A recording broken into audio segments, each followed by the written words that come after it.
Did you know that you and I are called to live a life of faith and not be moved by the things that we see? The people around us, no matter how great or influential they may be, they are not called to determine how we make our decisions, or even the bank balance that we have, or the finances that we have in our hands. We don't make decisions based on what we have. We make decisions based on how God directs our path.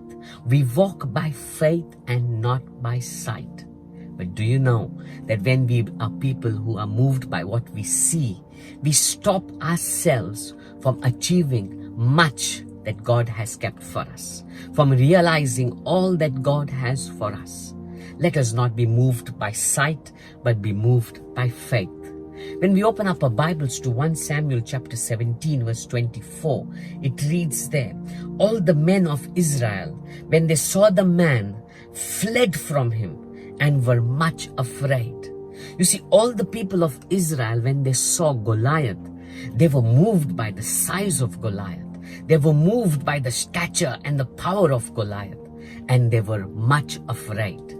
But David, even though he saw Goliath, he saw the same things that the rest of Israel saw, but he was not moved by what he saw, because he knew the ability of his God. He knew what his God could do. He was not moved by sight, but he was moved by faith. He was moved by God. He was moved by how big his God is.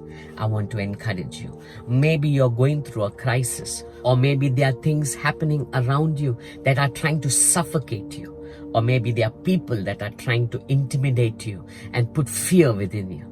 But I want to tell you, sit before the presence of God. Let the word of God come alive within you. And when his word begins to be stirred up within you, you will begin to see how God will help you overcome. Don't be moved by what you are seeing. Be moved by God, by faith in God. Because God, he can do much more and beyond than you can even imagine or think. David, he faced Goliath. And what happened next was that he began to be a man of influence himself. God raised him up to be king of that nation. I want to encourage you. Don't be moved by what you see, but be moved by faith. God bless you.